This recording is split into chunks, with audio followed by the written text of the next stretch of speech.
দিকে নমরুদ সাইয়েদনা ইব্রাহিমকে ডেকে পাঠালেন। নমরুদ বলে, ইব্রাহিম তুমি নাকি মূর্তির পূজা না করে কোন নতুন রবের ইবাদত করো, কে তোমার রব? সাইয়েদনা ইব্রাহিম বললেন, রব্বি আল্লাযী ইউহয়ী ওয়া ইউমীত, আমি এমন রবের ইবাদত করি যিনি জীবন দেন, যিনি মৃত্যু দেন। নমরুদ বলে, তাই নাকি? তোমার রব জীবন দেয় মৃত্যু দেয়, আর এটা তো আমি দেই, আমিও তো জীবন দেই, আমিও তো মৃত্যু দেই। সাইয়েদনা ইব্রাহিম বললেন, কেমন করে তুমি জীবন দাও মৃত্যু দাও, একটু দেখাও তো। নমরুদ জেলখানা থেকে দুজন কয়েদিকে ডেকে আনলো, কয়েদি এনে অর্ডার করলো, একটাকে এখনই শিরোচ্ছেদ, হেড অফ, ডেথ পেনাল্টি, মৃত্যুদণ্ড দেয়া হলো, ফিনকি দিয়ে রক্ত বেরোলো। নমরুদ বলে, দেখো দুজনকে ধরে আনলাম, একজন কয়েদিকে দিলাম ডেথ পেনাল্টি, মৃত্যুদণ্ড, ওরে মৃত্যু দিলাম। আরেকজন যে দাঁড়িয়ে আছে, চাইলে ওরেও আমি মৃত্যুদণ্ড দিতে পারি, কিন্তু না, ওরে আমি দিব না, ওরে আমি বাঁচাইয়া দিলাম, ছেড়ে দিলাম, মানে জীবন দিলাম। দেখো ইব্রাহিম, তোমার চোখের সামনে একজনরে মৃত্যু দিলাম, আরেকজনরে জীবন দিলাম। আপাত দৃষ্টিতে তাই তো, একজনরে তো জীবন দিল, আরেকজনরে মৃত্যু দিল। সাইয়েদনা ইব্রাহিম এবার বিপাকে পড়ে গেলেন, কিন্তু এক একজন নবীকে আল্লাহ এমন উইজডম বিচক্ষণতা দিয়ে এই জমিনে পাঠিয়েছেন, মুহূর্তের মধ্যে আল্লাহর খলিল ইব্রাহিম বললেন, ফাইন্নাল্লাহা ইয়াতি বিশ-শামসি মিনাল মাশরিকি ফাতি বিহা মিনাল মাগরিব ফাবুহিতাল্লাযী কাফার।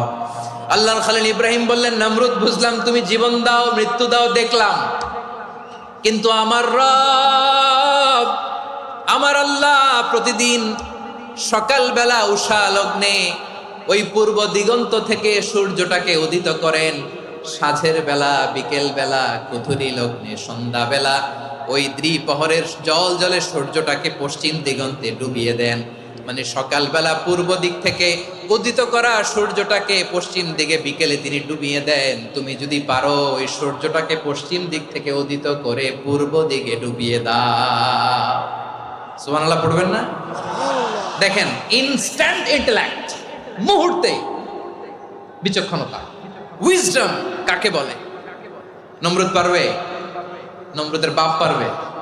ওর দাদা, ওর 14 গোষ্ঠী, গোটা বিশ্বের সব ক্ষমতাধর রাষ্ট্রনায়করা একসাথে হলে পারবে? ফাবুহিতাল্লাযী কাফার পারে নাই, ব্যর্থ হয়েছে। এবার তেলে বেগুনে জ্বলে উঠেছে, রেগে মেগে আগুন বলে, ফালকুহু ফিল জাহিম, ওর সাথে তর্ক নাই, না পেরে এবার এটারে আগুনে ফেলা। বিশাল বিশাল গাছ কেটে লাকড়ি এনে আগুনের কুণ্ডলি বানানো হলো, দাউ দাউ দাউ দাউ করে আগুন জ্বলে। আল্লাহর খলিল ইব্রাহিমকে আগুনে নিক্ষেপ করা হবে।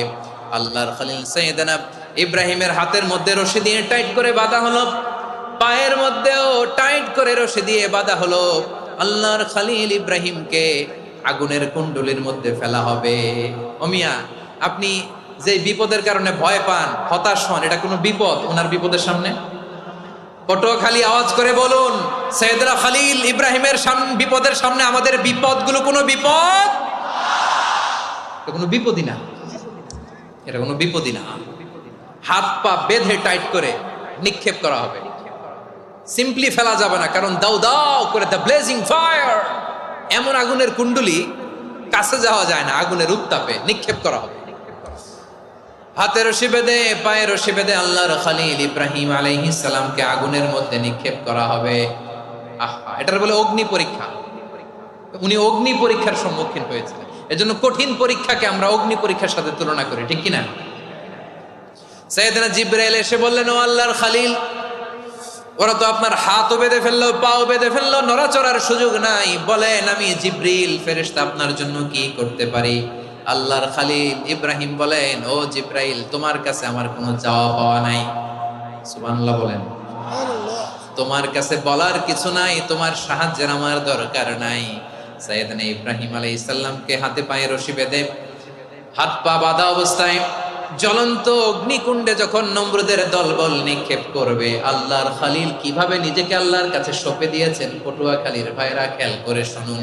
হাত পা বেঁধে আল্লাহর খলিলকে যখন নিক্ষেপ করা হবে, তিনি মুখ ফুটে বলে ফেললেন, হাসবুনাল্লাহু ওয়া নি'মাল ওয়াকিল। হাসবুনাল্লাহু ওয়া নি'মাল ওয়াকিল, আমার জন্য আল্লাহই যথেষ্ট, আমার জন্য আল্লাহই যথেষ্ট। তিনি আমার সবচেয়ে বড় গার্ডিয়ান, তিনি আমার সবচেয়ে বড় অভিভাবক। জিব্রাইলের সাহায্যে রফারকে ফিরিয়ে দিলেন। দুনিয়ার বুকে কারো কাছে কিছু বলেন নাই, মুখ ফুটে বলেছেন হাসবুনাল্লাহ।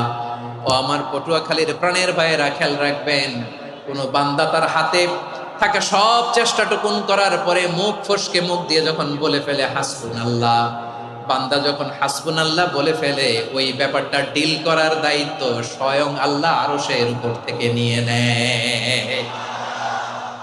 আপনি যখন বলে ফেলবেন হাসবুনাল্লাহ, এটা ডিলিং করবে কে তখন? চিল্লায় বলেন না, তিনি কে? বান্দা তার সাধ্যের সবটুকু চেষ্টার পরে নতজানু হয়ে যখন বলবে হাসবুনাল্লাহ, আল্লাহ তুমি আমার জন্য যথেষ্ট, নি'মাল ওয়াকিল, তুমি আমার শ্রেষ্ঠ অভিভাবক, তখন তার কি দরকার না দরকার এটা ডিল করে স্বয়ং আল্লাহ। নিক্ষেপ করা হলো সাইয়েদনা ইব্রাহিমকে অগ্নিকুণ্ডলিতে। হাজার হাজার মানুষের দৃশ্য দেখার জন্য জড়ো হয়েছে এরকম বিশাল ময়দানে।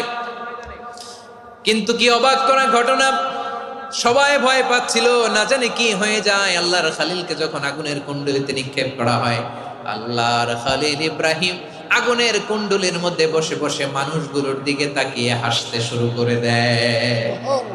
কারণ আকাশ থেকে রব্বুল আলামিন স্পেশাল ভার্ডিক্ট নাজিল করেছেন, স্পেশাল হুকুম জারি করেছেন, কুল্লা ইয়া নারু কুনি বারদান ওয়া সালামান আলা ইব্রাহিম। ও আগুন, খবরদার, সৃষ্টি শুরু থেকে তোকে একটা ধর্ম আমি বাতলে দিয়েছিলাম, তোর ধর্ম, আগুনের ধর্ম হলো যা পাবে জ্বালিয়ে সারখার করবে।